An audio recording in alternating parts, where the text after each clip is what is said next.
बहुत पहले की बात है, मैं एक दिन बड़ा परेशान था। छोटे भाई की बीमार स्त्री मृत्यु से लड़ रही थी। 4 दिन बाद मेरी बहन को शादी थी। रिश्तेदार आ गए थे। हम सबने मिलकर निश्चय किया कि सब रात्रि जागरण करें और मिलकर परमपिता परमात्मा से प्रार्थना करें कि हमारी परेशानी दूर हो। जागरण के पश्चात प्रातः आरती की गई और मेरे मुंह से स्वयं ही ये शब्द निकले कि यदि बहू भी बच जाए और शादी भी निर्विघ्न समाप्त हो जाए तो मैं साल भर तक प्रतिमास एक दिन गंगा स्नान करूंगा। बहू को अस्पताल में भर्ती करा दिया और हम शादी की तैयारी में लग गए। परमात्मा की ऐसी कृपा हुई कि वह ठीक होने लगी और शादी के दिन उसकी इच्छा हुई कि कोठी पर ले चलो, मैं तो वर को देखूंगी। वर को अस्पताल भेजा गया। बहू ने उसके पैर पूजे और माला पहनाई। 8 दिन के भीतर शादी भी निर्विघ्न हो गई और बहू भी अच्छी होकर अस्पताल से घर लौट आई। हमारा परिवार आर्य समाजी है। उसी वातावरण में रहने के कारण मुझे गंगाजी में कोई श्रद्धा नहीं थी, परंतु अचानक मुंह से उस दिन जागरण के पश्चात साल भर प्रतिमास एक दिन गंगा स्नान करने की बात न जाने कैसे स्वयं ही निकल गई थी। अतः उसी निश्चय के बंधन में फंसकर मैंने प्रतिमास एक दिन गंगा स्नान करना शुरू कर दिया। गंगाजी के किनारे कई महात्माओं के दर्शन हुए। मुझे गंगा स्नान करने में बड़ा आनंद आने लगा। प्रतिमास चारों ओर से कुछ न कुछ शुभ समाचार आते रहे। 3 अमेरिकन साधुओं ने और भारतवर्ष के कई उच्चकोटि के महात्माओं ने स्वयं कोठी पर पधारकर सेवक को अनुग्रहित किया। एक महात्मा ज्ञानेश्वरी की पुस्तक मेरी मेज पर छोड़ गए। एक अमेरिकन महात्मा 21 दिन कोठी पर ठहरकर शिवलिंग की मूर्ति मुझे दे गए। पूजा के कमरे में एक महात्मा श्री कृष्ण का चित्र फ्रेम कराकर रख गए। इन सब बातों से और ज्ञानेश्वरी को पढ़ते पढ़ते मैं एक मूर्ति पूजक बन गया। शंख, कीर्तन को खड़तालें, एकतारा, झांझ इत्यादि सभी चीजें मेरे पूजा के कमरे में आ गईं। पूजा करने में सेवक को बड़ा आनंद आने लगा। प्रतिदिन गंगाजल का प्रातःकाल आचमन करने के पश्चात ही खाने पीने का संकल्प कर लिया। गंगाजल की एक छोटी शीशी मैं सदा अपनी जेब में रखने लगा। इस प्रकार 12 मास गंगा स्नान करने में मुझे इतना आनंद आया कि मैंने निश्चय किया कि अब भविष्य में प्रतिमास का गंगा स्नान करना जीवन भर जारी रखूंगा। बहुत से अद्भुत चमत्कार हुए, पर उनका यहाँ वर्णन करना ठीक नहीं जान पड़ता।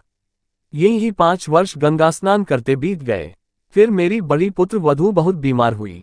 6 महीने उसे अस्पताल में रखना पड़ा। खर्च भी बहुत हुआ। एक दिन डॉक्टरों ने जवाब दे दिया कि अब इसके बचने की आशा नहीं। सभी रो रहे थे। मैं एक कोने में एक छोटी सी चारपाई पर बैठा था।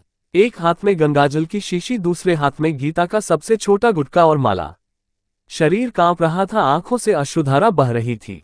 मेरे मुंह से निकला, भगवान, आपकी इच्छा बहू आपने ही दी थी, आप ले जाना चाहते हैं तो ले जाइए। मेरे कोई पाप होंगे जिनका दंड मुझे मिल रहा है, पर इस बार आप इस पर कृपा करके जीवन दान दे तो मैं अब प्रतिमास 2 दिन गंगा स्नान किया करूंगा। उधर डॉक्टनियां उपचार कर रही थीं।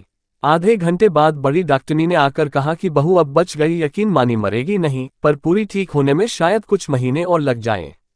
मुझे घरवालों ने चाय पिलाई, तब कहीं मैं होश में आया। प्रभु का और गंगा माई का बहुत बड़ा धन्यवाद किया। को घर लिवा लाए और उसकी दशा प्रतिदिन सुधरती गई। मुझे 6 वर्ष तक दमे को बीमारी लग गई। मैं सदा ये कहता रहता था कि जिस गले में प्रतिदिन गंगाजल जाता है उस गले में दमे की शिकायत नहीं रहेगी।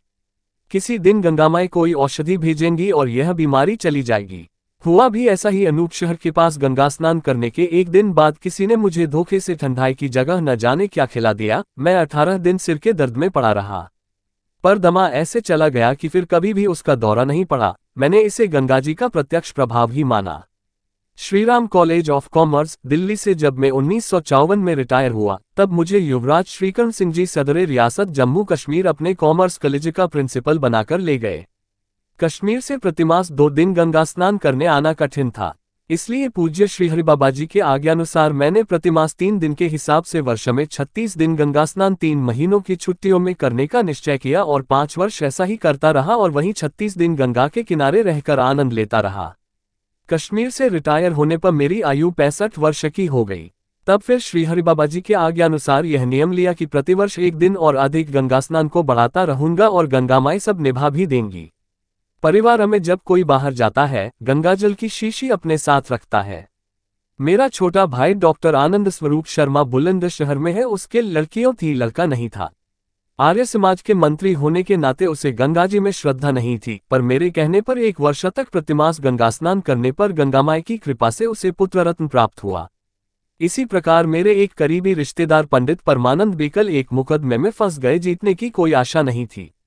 वे ज्योतिषी थे। मैंने उनसे कहा कि जब तक मुकदमा चले प्रतिमास गंगा स्नान करते रहो, तो मेरा पूर्ण विश्वास है कि तुम्हारी जीत होगी। 3 वर्ष मुकदमा चला और अंत में उनकी ही जीत हुई।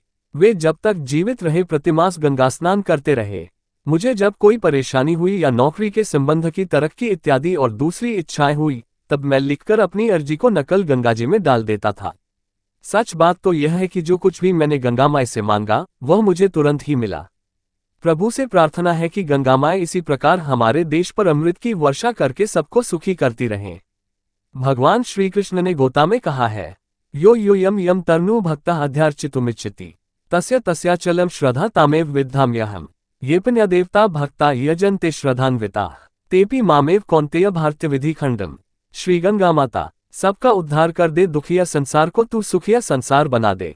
आई थिंक कि यह सच्ची कहानी आपको अच्छी लगी होगी। यदि अच्छी लगी है तो हमारे चैनल को लाइक कमेंट सब्सक्राइब करें। मिलते हैं ऐसी ही एक सत्य और रोचक घटना के साथ नेक्स्ट अगले वीडियो में। तब तक के लिए जय श्री राम।